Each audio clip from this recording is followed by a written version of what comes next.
అసెంబ్లీలో మరి కౌన్సిల్లో మాట్లాడుతూ బీసీ సంక్షేమ శాఖ మంత్రి సవిత మాట్లాడుతూ బీసీలకు పరిపూర్ణమైన న్యాయం చేసిండేది టీడీపీ వాళ్ళే, చంద్రబాబు నాయుడు గారే అని మాట్లాడడం నిజంగా చాలా హాస్యాస్పదంగా ఉంది. ఎందుకంటే గతంలో జగన్మోహన్ రెడ్డి గారు నిజంగా ఒక బీసీలాగా ఆలోచించి బీసీలందరికీ కూడా 134 కార్పొరేషన్ ద్వారా చాలా మందికి కూడా న్యాయం చేసిన వ్యక్తి జగన్మోహన్ రెడ్డి గారు. అదేవిధంగా రాజ్యాధికారంలో కూడా ఎక్కడైనా నిజంగా బీసీలు, ఎస్సీ, ఎస్టీ, మైనారిటీస్ ఎదగాలంటే ఖచ్చితంగా రాజ్యాధికారం ఇస్తే వాళ్ళను కూడా అడ్మినిస్ట్రేషన్లో అదేవిధంగా ప్రతి ఒక్క పాలసీలో ఇన్వాల్వ్ చేస్తే మాత్రమే న్యాయం జరుగుతుంది అని తెలుసు. కాబట్టి ఆయన రాజ్యాధికారం ఇస్తూ బీసీ, ఎస్సీ, ఎస్టీ, మైనారిటీని నడిపించిన వ్యక్తి జగన్మోహన్ రెడ్డి గారు.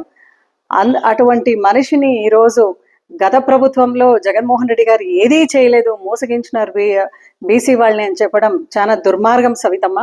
ఎందుకంటే ఈరోజు మీరు సూపర్ 6 హామీ గురించి మాట్లాడి దగ్గర ఇది 2వ బడ్జెట్ మీది.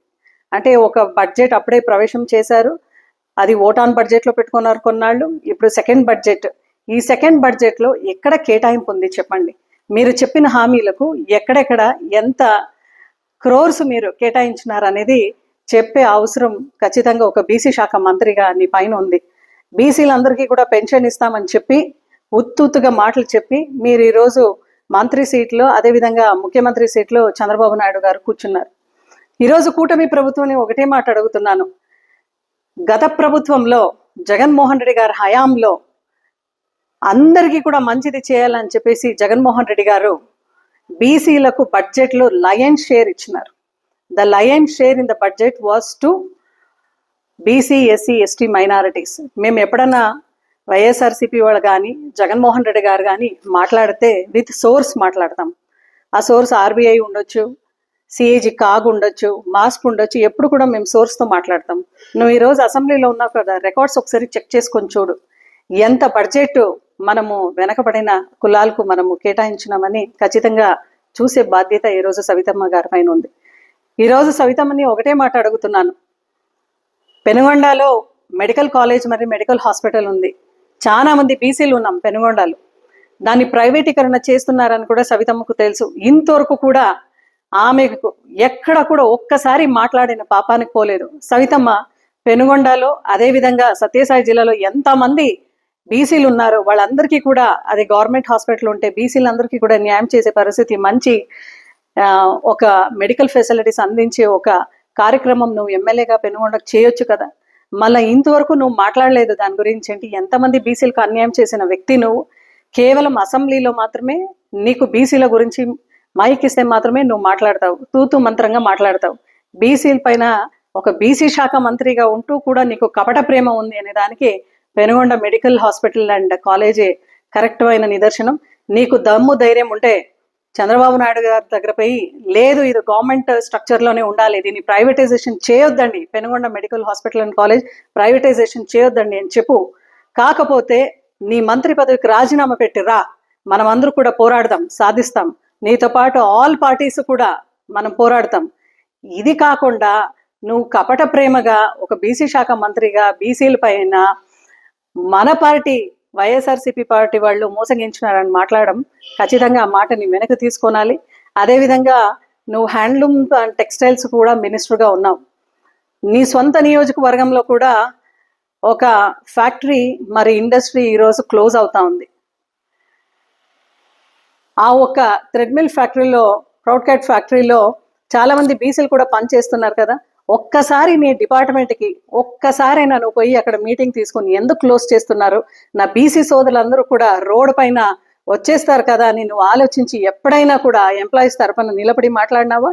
ఈ ఒక్క గవర్నమెంట్లో ఏ ఒక్క పోర్ట్ఫోలియో నువ్వు హోల్డ్ చేసావో అదే పోర్ట్ఫోలియోకు చెందిన ఒక ఇండస్ట్రీ ఈరోజు పెనుగొండలో నువ్వు మంత్రిగా ఉంటూ సబ్సిడీనో ఇన్సెంటివ్స్ ఏదో ఇచ్చి ఆ ఇండస్ట్రీని నిలబెట్టింటే ఎంతో మంది బీసీ కార్మికులు అక్కడంతా కూడా హ్యాపీగా ఉండేవాళ్ళు కదా. ఈరోజు నీ హయాంలో నీకు వచ్చిన ఆ డిపార్ట్మెంట్లో ఆ పోర్ట్ఫోలియోలో ఆ ఒక ఇండస్ట్రీని క్లోజ్ చేస్తున్నారంటే నీకు ఎంత సిగ్గుచేటు ఒక మినిస్టర్గా. అదేవిధంగా ఎప్పుడు కూడా ఇంకొకసారి జగన్మోహన్ రెడ్డి గారి పైన కామెంట్ చేసే అర్హత నీకు అసలే లేదు. ఎందుకంటే మొన్న చంద్రబాబు నాయుడు గారు మాట్లాడుతూ, అంటే ఆయన ఈ డెమోక్రటిక్ కంట్రీలో ఆయన ఉంటూ ప్రామిస్ చేసి తీసుకుంటూ ఒక ముఖ్యమంత్రిగా ఆయన వ్యక్తి వైసీపీ వాళ్ళందరికీ కూడా డైరెక్ట్గా ఇండైరెక్ట్గా ఏ పని చేయొద్దని చెప్తున్నారు కదా. జగన్మోహన్ రెడ్డి గారు ఒకవైపు అయితే తన మన అనేది లేకుండా ప్రతి ఒక్కరికి కూడా సంక్షేమ పథకాలు ఇచ్చిన సంక్షేమ సామ్రాట్ జగన్మోహన్ రెడ్డి గారు. అభివృద్ధి అంటే ప్రతి ఊర్లో కూడా అభివృద్ధి చూపించినారు. సెక్రటేరియట్ కట్టించినారు, ఆర్బీకే ఉంది, అదేవిధంగా క్లినిక్ సెటప్ చేసినారు. ఫ్యామిలీ డాక్టర్ కాన్సెప్ట్ నుంచి ఎంతమంది బీసీలకు ఏసీలకు మంచిది చేసిన వ్యక్తి జగన్మోహన్ రెడ్డి గారు. ఈరోజు మీరు ఆ ఫ్యామిలీ డాక్టర్ కాన్సెప్ట్ ఎందుకు చేయట్లేదు? పల్లెల్లో రండి, విలేజెస్లో మీరు వచ్చేసి ఒక్కసారి మీరు చూస్తే నిజంగా బీసీ ఎస్సీ ఎస్టీ మైనారిటీస్కి మంచి చేసిన వ్యక్తి ఎవరు అని కూడా తెలుస్తుంది. ప్రతిసారి బడ్జెట్లో నేను కూడా చూస్తూ ఉన్నాను. ఫస్ట్ రోజు నుంచి కూడా గత ప్రభుత్వం. అవును, ప్రజలు మీకు మంచి మెజారిటీ ఇచ్చినారు, ఫుల్ ఫ్లెడ్జ్డ్గా మ్యాండేట్ ఇచ్చినారు. మంచిది చేయండి, మీరు మంచిది చేయండి. ఎప్పుడు చూసినా కూడా జగన్మోహన్ రెడ్డి గారి పైన మీరు ఎందుకు అట్లా విమర్శ చేస్తున్నారు? మీకు నెసెసరీ ఏంటుంది? ఈరోజు విమర్శ చేసేంత నెసెసిటీ ఏముంది?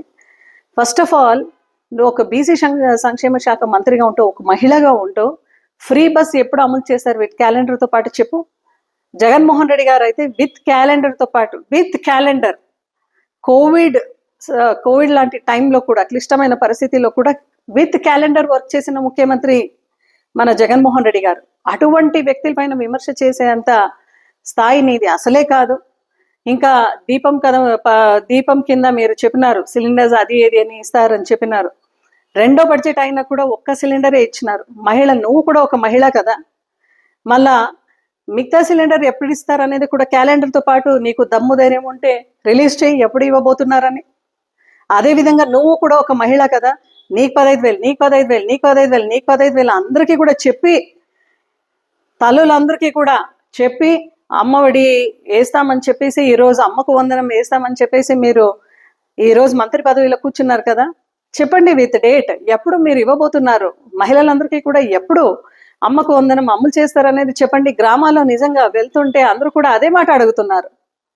అయితే జగన్మోహన్ రెడ్డి గారు చైల్డ్ లేబర్ తగ్గించాలి, అదేవిధంగా ఇంకా ఎక్కువగా బిలో పవర్టీ లైన్ స్టూడెంట్స్ అందరినీ కూడా ఎంకరేజ్ చేయాలి అని నాడు నేడు ద్వారా, అమ్మఒడి ద్వారా పిల్లలందరికీ కూడా మంచి ఎడ్యుకేషన్ అందించిన వ్యక్తి జగన్మోహన్ రెడ్డి గారు.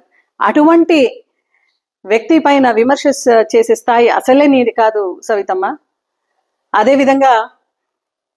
అదేవిధంగా ప్రతిసారి కూడా నువ్వు నోరు జారి హాఫ్ నాలెడ్జ్తో మాట్లాడేది మానుకోనాలా. ఎందుకంటే నీ స్వంత కాన్స్టిట్యున్సీలో ఒక మెడికల్ కాలేజ్ కానీ, ఒక ఇండస్ట్రీ కానీ నిలబెట్టే ఒక చేతకాని మంత్రి నువ్వు. మళ్ళీ నువ్వు ఎందుకు మాట్లాడతావు జగన్మోహన్ రెడ్డి గారి గురించి? ఇంకొకసారి జగన్మోహన్ రెడ్డి గారి గురించి, వైఎస్ఆర్సీపీ పార్టీ గురించి మాట్లాడే సాహసం కూడా నువ్వు చేయొద్దు. ఎందుకంటే ఈరోజు నువ్వు మంత్రిగా ఉంటూ ఒక రెస్పాన్సిబుల్ స్టేచర్లో నువ్వు ఉన్నావు కాబట్టి, నువ్వు ఖచ్చితంగా ఒక కురుబ కులంలో నువ్వు పుట్టినావు కాబట్టి, గతంలో ఎలక్షన్ మేనిఫెస్టోలో కురుబ కులస్తుల గుడికట్లు స్వాములు ఎవరైతే ఉన్నారో, పూజారులు ఎవరైతే ఉన్నారో వాళ్ళందరికీ కూడా హానరేరియం ఇస్తామని మీరు మీ ఎలక్షన్ మేనిఫెస్టోలో పెట్టినారు కదా. అది ఎప్పుడు అమలు చేస్తారు? కురువాళ్ళందరికీ కూడా చెప్పే బాధ్యత ఒక బీసీ శాఖ మంత్రిగా నీకు ఉంది. అదేవిధంగా గతంలో కూడా వీవర్స్ అందరికీ కూడా, చేనేత కార్మికులందరికీ కూడా ప్రతి సంవత్సరం హానరేరియం ఇచ్చిన ప్రభుత్వం మన ప్రభుత్వం, వైఎస్ఆర్సీపీ ప్రభుత్వం, మన జగన్మోహన్ రెడ్డి గారు. ఈ రోజు మీరు పవర్లూమ్స్ కానీ, హ్యాండ్లూమ్స్ కానీ మీరు ఫ్రీ యూనిట్స్ ఇస్తామని చెప్పినారు కదా, ఎప్పటి నుంచి అమలు చేస్తారు చెప్పండి? మీరు నీ సొంత కాన్స్టిట్యున్సీలో, నీ సొంత జిల్లాలో ఎంతమంది వీవర్స్ ఉన్నారని నీకు తెలుసు. వీవర్స్ అందరూ కూడా బీసీలే కదా, మళ్ళీ ఏం న్యాయం చేసినావు? ఈరోజు ఒక కుట్ల మిషన్ ఇచ్చినాను, వడ్రంగీలకు అది ఇచ్చినాం ఇది ఇచ్చినాం అంటున్నారు కదా. రాజ్యాధికారం ఇవ్వాలమ్మా. జగన్మోహన్ రెడ్డి గారు రాజ్యాధికారం ఇచ్చినారు కాబట్టి ఈరోజు అంతమంది బీసీలు, he always said, Jaganmohan Reddy గారు ఎప్పుడూ చెప్పేవాళ్ళు BCs are the backbone అనేవాళ్ళు. అటువంటి స్టేట్మెంట్ ఎప్పుడు కూడా మీ కూటమి ప్రభుత్వం కానీ, చంద్రబాబు నాయుడు గారు కానీ, నువ్వు కానీ ఎక్కడ కూడా చెప్పలేదు కదా. ఏదో పేపర్ ఉంది అని టకటక అని చదివేది కాదు, ఆలోచించి మాట్లాడు. ఎందుకంటే నీది హాఫ్ నాలెడ్జ్ అని ఆంధ్రప్రదేశ్ రాష్ట్రానికి తెలుసు కాబట్టి ఏది మాట్లాడినా కూడా సోర్స్తో మాట్లాడు, విత్ నాలెడ్జ్తో మాట్లాడు. ఇంకొకసారి జగన్మోహన్ రెడ్డి గారిని విమర్శ చేసే స్థాయి నీది కాదు. అదేవిధంగా నీకు ఒకటే మాట చెప్తున్నాను సవితమ్మ, మొన్న వెరీ రీసెంట్లీ కూడా ఒక మొహమ్మదియన్, ఒక ముస్లిం, ఆయన పోయి మార్కెట్ యార్డ్లో ఉరేసుకొని చనిపోయినాడు. ఆయన కూడా ఒక బీసీనే కదా, మైనారిటీ కదా. మళ్ళా ఆయన ఎందుకు చనిపోయినాడంటే నీ అనుచరుడు నువ్వు కూడా పోలీస్ స్టేషన్లో కూర్చోబెట్టి సెటిల్మెంట్ కోసమో మాట్లాడింది దానికోసం ఆయన చనిపోయినాడని మొత్తం పెనుగొండ నియోజకవర్గంకే తెలిసింది. నీ ఒక్క బీసీ కపట ప్రేమని మళ్ళా నువ్వు అక్కడ అసెంబ్లీలో చూపించుకోకుండా ఎందుకు ఆయన చనిపోయినాడని ఒక ఎంక్వైరీ తీసుకొని పోలీస్ డిపార్ట్మెంట్ వాళ్ళు ఎవరెవరైతే ఇన్వాల్వ్ అయినారు, ఎందుకు బెదిరించినారని ఒక రిపోర్ట్ తీసుకొని సస్పెండ్ చేసే కార్యక్రమం నువ్వు చేసుకోనాలి. అదేవిధంగా మీ ఆయన ఆంబోతులాగా ఆ రోజు ముస్లిమ్స్ అందరినీ కూడా చుట్టుపక్కన పెట్టుకొని మిమ్మల్ని పాతేస్తాను, మీ శవం కూడా కనిపించుకోకుండా చూస్తానని చెప్పినాడు కదా. మళ్ళీ బీసీల పైన కపట ప్రేమ ఎందుకు చూపిస్తున్నావు నువ్వు? బీసీల గురించి మాట్లాడాలంటే నిజంగా you should know what is the pain to be born as a BC and what you should do for a BC అనేది నువ్వు తెలియచేసుకోనాలా. అంతే తప్ప నువ్వేదో చంద్రబాబు నాయుడు గారి మెప్పు పొందాలా అని జగన్మోహన్ రెడ్డి గారిని ఎప్పుడు కూడా అస్తమానం తిట్టడం, అస్తమానం విమర్శ చేయడం, అది చేస్తూ ఉంటే మేమైతే ఊరికే ఉండే ప్రసక్తే లేదు. ఖచ్చితంగా నీ పైన కాన్స్టిట్యున్సీలో తిరుగుబాటు జరిగింది, ఆంధ్రప్రదేశ్ రాష్ట్రంలో కూడా నీ పైన తిరుగుబాటు చేయబోతున్నాం అనేది కూడా నువ్వు ఒకసారి నీకు హెచ్చరిస్తున్నాం.